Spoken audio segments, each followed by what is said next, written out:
नमस्कार दोस्तों। आज की कहानी है आखिर क्या थी विभा के पति की सच्चाई। विभा को खिड़की पर उदास खड़ा देख माँ से रहा नहीं गया। बोली, क्या बात है बेटा, जब से घूम कर लौटी है परेशान सी दिखाई दे रही है। मयंक से झगड़ा हुआ है क्या, या कोई और बात है? कुछ तो बता। कुछ नहीं माँ, बस ऐसे ही, संक्षिप्त में उत्तर दे विभा बाथरूम की ओर बढ़ गई। 7 दिन हो गए हैं तुझे यहाँ आए, क्या ससुराल वापस नहीं जाना? माला जी फोन पर फोन किए जा रही है, क्या जवाब दूं उन्हें? तो क्या अब मैं चैन से इस घर में कुछ दिन रह भी नहीं सकती? अगर इतना ही बोझ लगती हूँ तो बता दो, चली जाऊंगी यहाँ से।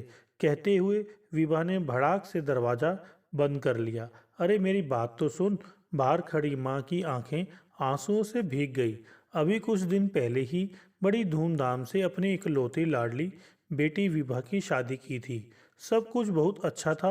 सॉफ्टवेयर इंजीनियर लड़का पहली बार में ही विभा और उसकी पूरी फैमिली को पसंद आ गया था। मयंक की अच्छी जॉब और छोटी फैमिली, और वह भी उसी शहर में। यही देखकर उन्होंने आसानी से इस रिश्ते के लिए हाँ कर दी थी। इस शादी के बाद बेटी को देखने उनकी निगाहें नहीं तरसेंगी, लेकिन हाल ही में हनीमून मनाकर लौटी बेटी के अजीबोगरीब व्यवहार ने उनकी जान सांसत में डाल दी थी। पत्नी के चेहरे पर बड़ी चिंता की लकीरों ने महेश चंद को भी उलझन में डाल दिया। कुछ कहने के लिए मुंह खोला ही था कि हेलो आंटी, हेलो अंकल कहते हुए विभा की खास दोस्त दिव्या ने बैठक में प्रवेश किया। अरे तुम कब आई बेटा? पैर छूने के लिए झुकी दिव्या के सिर पर आशीर्वाद स्वरूप हाथ फेरते हुए दिव्या की मां ने पूछा। रात 8 बजे ही घर पहुंची थी आंटी। 4 दिन की छुट्टी मिली है, इसीलिए आज ही मिलने आ गई। तुम्हारी जॉब कैसी चल रही है? महेश चंद के पूछने पर दिव्या ने हंसते हुए उन्हें अंगूठा दिखाया और आंटी की ओर मुखातिब होकर बोली, विभा कैसी है? बहुत दिनों से उससे बात नहीं हुई। मैंने फ़ोन फॉर्मेट करवाया, इसलिए कॉल ना कर सकी, और उसका भी कोई फ़ोन नहीं आया। तू पहले इधर आ, कुछ बात करनी है। विभा की माँ उसे सीधा किचन में ले गई। पूरी बात समझने के बाद दिव्या ने उन्हें आश्वस्त किया कि वह तुरंत विभा की परेशानी को समझ उनसे साझा करेगी। बेडरूम के दरवाजे पर दिव्या को देख विभा की खुशी का ठिकाना ना रहा। दोनों 4 महीने बाद मिल रही थी। अपनी किसी पारिवारिक उलझन के कारण दिव्या उसकी शादी में भी सम्मिलित ना हो सकी थी। कैसी है मेरी जान? हमारे जीजू बहुत परेशान तो नहीं करते हैं? बड़ी अदा से आंख मारते हुए दिव्या ने विभा को छेड़ा। तू कैसी है, कब आई? एक फीकी हंसी हंसते हुए विभा ने दिव्या से पूछा। क्या हुआ है Vibha? Is something wrong there? देख, मुझसे तो कुछ न छिपा। तेरी हंसी के पीछे एक गहरी अव्यक्त उदासी दिखाई दे रही है। मुझे बता, आखिर बात क्या है? दिव्या उसकी आंखों में देखते हुए बोली। अचानक विभा की पलकों के कोर गीले हो गए। फिर उसने जो बताया वह वाकई चौंकाने वाला था। विभा के अनुसार सुहागरात से ही फिजिकल रिलेशन के दौरान मयंक में वह एक झिझक सी महसूस कर रही थी, जो कतई स्वाभाविक नहीं लग रही थी। उन्होंने बहुत कोशिश की, रिलेशन से पहले फोरप्ले आदि भी किया। बावजूद इसके उनके बीच अभी तक सामान्य फिजिकल रिलेशन नहीं बन पाया। के चलते उनके रिश्ते में एक चिड़चिड़ापन व तनाव आ गया है। यूं मयंक उसका बहुत ध्यान रखता है और प्यार भी करता है। उसकी समझ में नहीं आ रहा कि वह क्या करे। माँ पापा से यह सब कहने में शर्म आती है। वैसे भी वे यह सब जानकर परेशान ही होंगे। विभा की पूरी बात दिव्या ने सबसे पहले उसे ससुराल लौट जाने के लिए कहा और धैर्य रखने की सलाह दी। अपना व्यवहार भी संतुलित रखने को कहा, ताकि उसके मम्मी पापा को तसल्ली हो सके कि सब कुछ ठीक है। दिव्या की सलाह के अनुसार विभा ससुराल आ गई। इस बीच उसने मयंक के साथ अपने रिश्ते को पूरी तरह सामान्य बनाने की कोशिश भी की और भरोसा भी जताया कि मयंक की किसी भी परेशानी में वह उसके साथ खड़ी है। उसके इस सकारात्मक रवैये का तुरंत ही असर दिखने लगा। मयंक की झिझक धीरे धीरे खुलने लगी, लेकिन फिजिकल रिलेशन की समस्या अभी तक ज्यों की त्यों थी। कुछ दिनों की समझाइश के बाद आखिरकार विभा ने मयंक को काउंसलर के पास चलने को राजी कर लिया। दिव्या के बताए पते पर दोनों क्लिनिक पहुंचे, जहां यौन रोग विशेषज्ञ डॉक्टर नमन खुराना ने उनसे सेक्स के मद्देनजर कुछ सवाल किए। उनकी परेशानी समझकर डॉक्टर ने विभा को कुछ देर बाहर बैठने के लिए कहा। कर मयंक ने अकेले में कुछ बातें की। उन्हें 3 सिटिंग्स के लिए आने का सुझाव देकर डॉक्टर नमन ने मयंक के लिए कुछ दवाएं भी लिखी। कुछ दिनों के अंतराल पर मयंक के साथ 3 सिटिंग्स पूरी होने के बाद डॉक्टर नमन ने विभा को फोन कर अपने क्लिनिक पर बुलाया और कहा, विभा जी, आपके पति शारीरिक तौर पर बेहद फिट हैं। दरअसल वे इरेक्शन की समस्या से जूझ रहे हैं, जो एक मानसिक तनाव या कमजोरी के अलावा कुछ नहीं है। इसे पुरुषों के परफॉर्मेंस प्रेशर से भी जोड़कर देखा जाता है। इस समय उन्हें आपके मानसिक संबल की बहुत आवश्यकता है। आपको थोड़ा मजबूत होकर यह जानने की जरूरत है कि किशोरावस्था में आपके पति यौन शोषण का शिकार हुए हैं और कई बार हुए हैं। अपने से काफ़ी बड़ी महिला के साथ रिलेशन बनाकर उसे संतुष्ट करने में उन्हें शारीरिक तौर पर तो परेशानी झेलनी ही पड़ी, साथ ही उन्हें मानसिक स्तर पर भी बहुत जलील होना पड़ा। इसका कारण कहीं ना कहीं वे स्वयं को भी मानते हैं, इसलिए स्वेच्छा से आपके साथ संबंध बनाते वक्त भी वे उसी अपराध बोध का शिकार हो रहे हैं। चूंकि फिजिकल रिलेशन की सफलता आपकी मानसिक स्थिति तय करती है, लिहाजा इस अपराध ग्रंथि के चलते संबंध बनाते वक्त वे आपके प्रति पूरी ईमानदारी नहीं दिखा पाते। नतीजतन आप दोनों उस सुख से वंचित रह जाते हैं। अतः आपको अभी बेहद सजग होकर उन्हें प्रेम से संभालने की जरूरत है। विभा को कांटो तो खून नहीं, अपने पति के बारे में हुए इस खुलासे से वह सन रह गई। क्या ऐसा भी हो सकता है? ऐसा कैसे हो सकता है? एक लड़के का यौन शोषण आदि तमाम बातें उसकी समझ के परे थी। उसका मन मानने को तैयार नहीं था कि एक हट्टा कट्टा नौजवान भी कभी यौन शोषण का शिकार हो सकता है, पर यह एक हकीकत थी जिसे झुटलाया नहीं जा सकता। अतः अपने मन को कड़ा कर वह पिछली सभी बातों पर गौर करने लगी। पूरा समय मजाक मस्ती के मूड में रहने वाला मयंक का रात के समय बेड पर कुछ अनमना और असहज हो जाना, इधर स्त्री सुलभ लाज के चलते विभा का उसकी प्यार की पहल का इंतजार करना, मयंक की ओर से शुरुआत न होते देख कई बार खुद ही अपने प्यार का इजहार कर मयंक को रिझाने की कोशिश करना, लेकिन फिर भी मयंक में शारीरिक सुख के लिए कोई उत्कंठा या भूख नजर न आना इत्यादि कई ऐसे बातें थी जो उस वक्त विभा को विस्मय में डाल देती थी। खैर, बात कुछ भी हो, आज एक विभत्स सच्चाई विभा के सामने परोसी जा चुकी थी और उसे अपनी हलक से नीचे उतारना ही था। हल्के फुल्के माहौल में रात का डिनर निपटाने के बाद विभा ने बिस्तर पर जाते हुए मयंक को मस्ती के मूड में छेड़ा। तुम्हें मुझ पर जरा भी विश्वास नहीं है ना?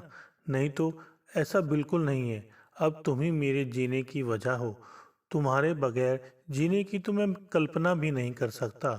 मयंक ने घबराते हुए कहा। अच्छा, अगर ऐसा है तो तुमने अपनी जिंदगी के सबसे बड़ी सच्चाई मुझसे क्यों छिपाई? विभा ने प्यार से उसकी आंखों में देखते हुए कहा। मैं तुम्हें सब कुछ बताना चाहता था, लेकिन मुझे डर था कहीं तुम मुझे ही गलत न समझ बैठो।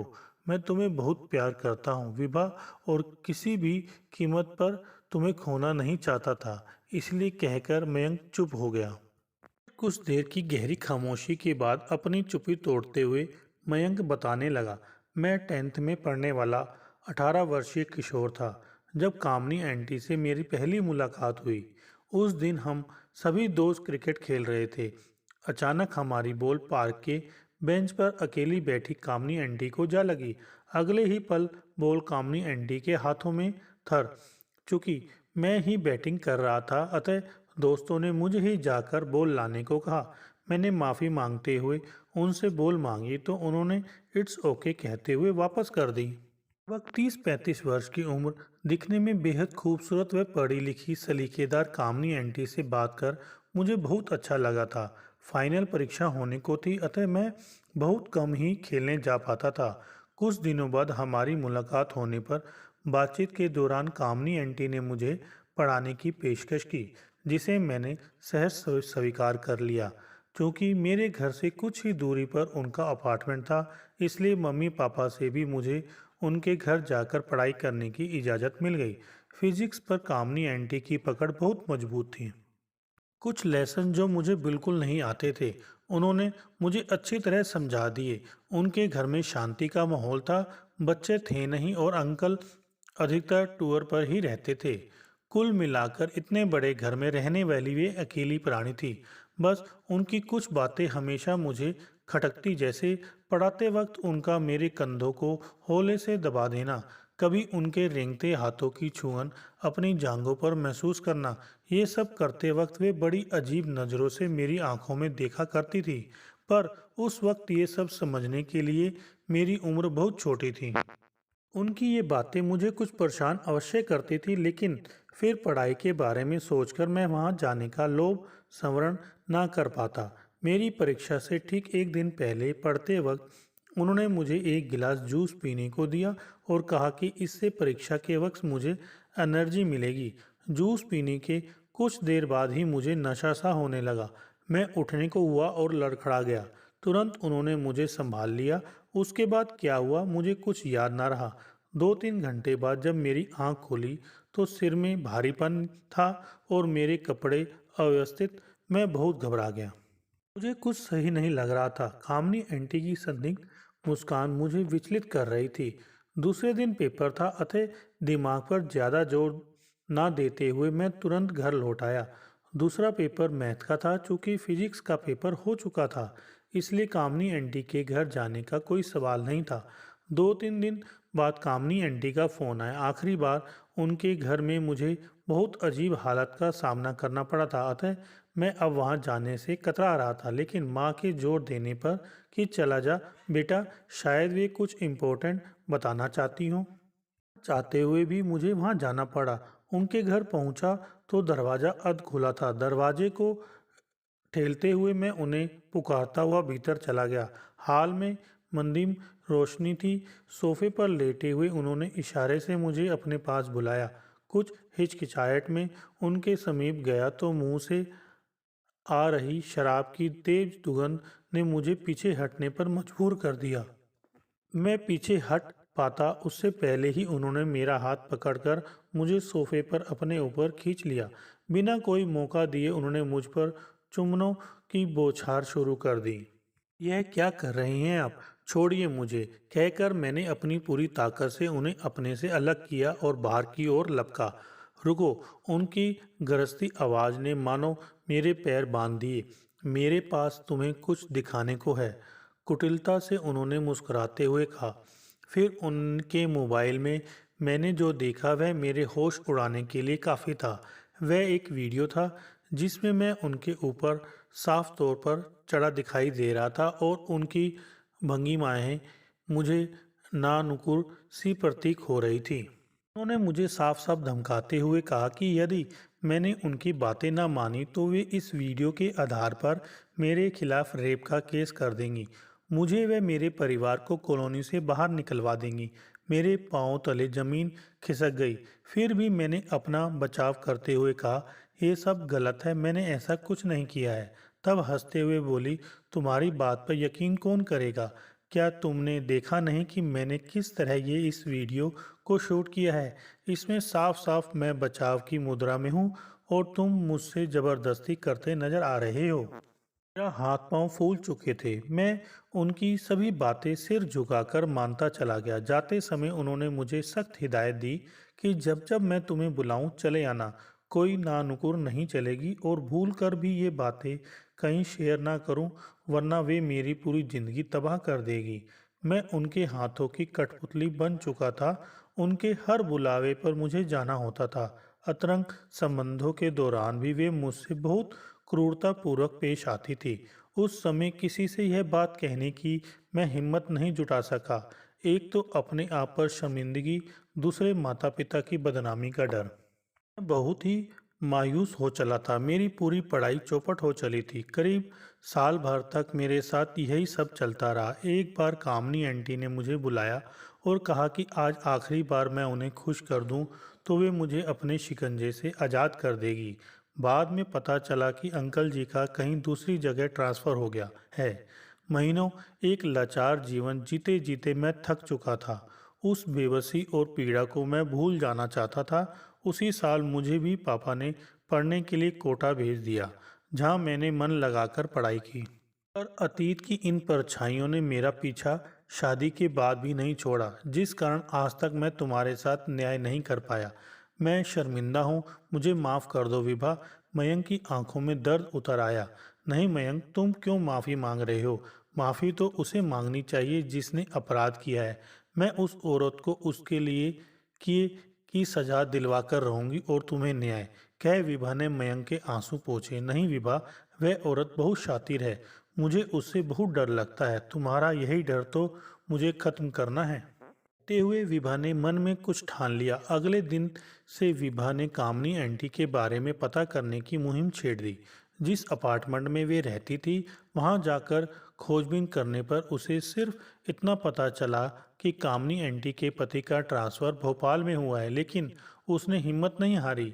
अपने सास ससुर को भी उसने मयंक की इस आप बीती के बारे में बताया, जिसे सुनकर वे भी सिहर उठे। अपने बेटे के साथ महीनों हुए इस शोषण के खिलाफ उन्होंने भी आवाज़ उठाने में एक पल की देर ना लगाई। एक दिन फेसबुक पर कुछ देखते समय विभा के मन में अचानक एक विचार कौंधा।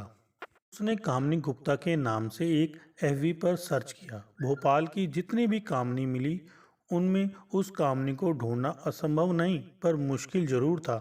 पर अपने पति को न्याय दिलाने के लिए विभा कुछ भी करने को तैयार थी। आखिरकार उसकी सास ने जिस एक कामनी की फोटो पर उंगली रखी, विभा उसे देखती ही रह गई। साफ दमकता रंग, आकर्षक व्यक्तित्व की धनी कामनी आंटी आज 10 साल बाद भी अपनी वास्तविक उम्र से कम ही नजर आ रही थी। यकीनन उन्हें देखकर इस बात का अंदाजा लगाना मुश्किल था कि वे एक संगीन जुर्म में लिप्त रह चुकी हैं। तुरंत विभा ने उन्हें फ्रेंड रिक्वेस्ट भेजी। 2-3 दिन बाद कामनी आंटी ने विभा की फ्रेंड रिक्वेस्ट स्वीकार कर ली। धीरे धीरे उसने कामनी आंटी की तारीफों की पुल बांधने हुए उस उनसे मेल जोल बढ़ाया और उनका फ़ोन नंबर ले लिया। अब उसका अगला कदम पुलिस को इस मामले की जानकारी देना था, लेकिन चूंकि सालों पुराने हुए इस अपराध को साबित करने के लिए उनके पास कोई ठोस सबूत नहीं था। पुलिस ने उनकी सहायता करने में अक्षमता जताई। विभा जानती थी कि अगर सबूत चाहिए तो उसे कामनी आंटी के पास जाना ही होगा। उसने मयंक को समझाया और हौसला दिया कि वह एक बार फिर से कामनी आंटी का सामना करे। योजना के तहत विभा ने कामनी आंटी से फ़ोन पर बात करते हुए उन्हें बताया कि वह पर्सनल काम से आने अपने पति के साथ भोपाल आ रही है। कामनी आंटी ने उसे अपने घर आने का निमंत्रण दिया। नियत समय पर विभा ने कामनी आंटी के घर की बेल बजाई। पलों के पश्चात उन्हें दरवाजे पर देख वितृष्णा से उसका मुंह कसैला सा हो गया। पर अपनी भावनाओं पर काबू रख उसने मुस्कुराते हुए हॉल में अंदर प्रवेश किया। सहज भाव से कामनी आंटी ने उसका स्वागत किया।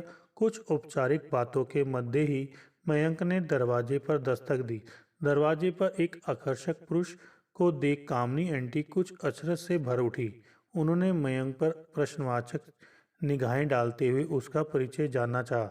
इधर विभा मयंक से अनजान बन वहीं खड़ी रही। मयंक अपना परिचय देता उससे पहले ही कामनी आंटी ने उसे लगभग पहचानते हुए पूछा, तुम? दाद देनी पड़ेगी आपकी नज़र की। कुछ ही पलों में मुझे पहचान लिया। कामनी आंटी कुछ और कहती उससे पहले ही विभा ने उनसे चलने की इजाज़त मांग ली। तुम यहाँ किस मकसद से आए हो? क्या चाहते हो? विभा के जाते ही वे मयंक पर बरस पड़ी। अरे वाह, पहले तो आप मुझे बुलाते न थकती थी और आज इतना बेगाना व्यवहार। मयंक ने अपने हर शब्द पर जोर देते हुए कहा। अच्छा, तो तुम मुझे धमकाने आए हो? भूल गए सालों पहले मैंने तुम्हारी क्या हालत की थी? कामनी आंटी अपनी असलियत पर आ चुकी थी, अच्छी तरह याद है। इसलिए तो आपके उन गुनाहों की सजा दिलाने चला आया। मयंक ने हंसकर कहा। तुम्हें मेरा पता किसने दिया और क्या सबूत है तुम्हारे पास कि मैंने तुम्हारे साथ कुछ गलत किया है? कामनी आंटी बौखलाहट में बोले जा रही थी। तुम मुझे अच्छी तरह जानते नहीं हो, इसलिए यहाँ आने की भूल कर दी। तुम्हारे जैसे जाने कितने मयंक को मैंने अपनी वासना के जाल में फंसाया और बर्बाद कर दिया। आज भी मेरा कुछ नहीं बिगाड़ सकते। अभी मेरे पास वह वीडियो मौजूद है जिसे मैंने तुम्हें फंसाने के लिए बनाया था। तुम कल भी मेरा दिल बहलाने का खिलौना थे और आज भी वही हो। अपनी सलामती चाहते हो तो निकल जाओ यहाँ से, कामनी आंटी ने चिल्लाते हुए कहा। जरूर निकल जाएंगे, लेकिन आपको सलाखों के पीछे पहुंचाकर। कामनी आंटी, कहती हुई विभा अंदर आकर मयंक के पास उसका हाथ पकड़कर खड़ी हो गई। उसके पीछे महिला पुलिस भी थी। फिल्मी ड्रामे की तरह अचानक हुए इस घटनाक्रम से कामनी आंटी बौखला गई। बोली, ये क्या हो रहा है? कौन हो तुम सब? मैं किसी को नहीं जानती, निकल जाओ तुम सब यहाँ से। इतनी आसानी से मैं आपको कुछ भी भूलने नहीं दूंगी। मैं हूँ विभा, मयंक की पत्नी। आपकी एक नापाक हरकत ने मेरे बेकसूर पति की जिंदगी तबाह कर दी। अब बारी आपकी है इंस्पेक्टर। यही है वह कामनी जिसने मेरे पति का शारीरिक शोषण किया है, जिसके सारे सबूत इस कैमरे में मौजूद हैं। सेंट्रल टेबल के फूलदान से विभा ने एक हिडन कैमरा निकालते हुए पुलिस को सौंप दिया, जिसे उसने कुछ देर पहले ही कामनी आंटी की नज़र बचाकर रख दिया था।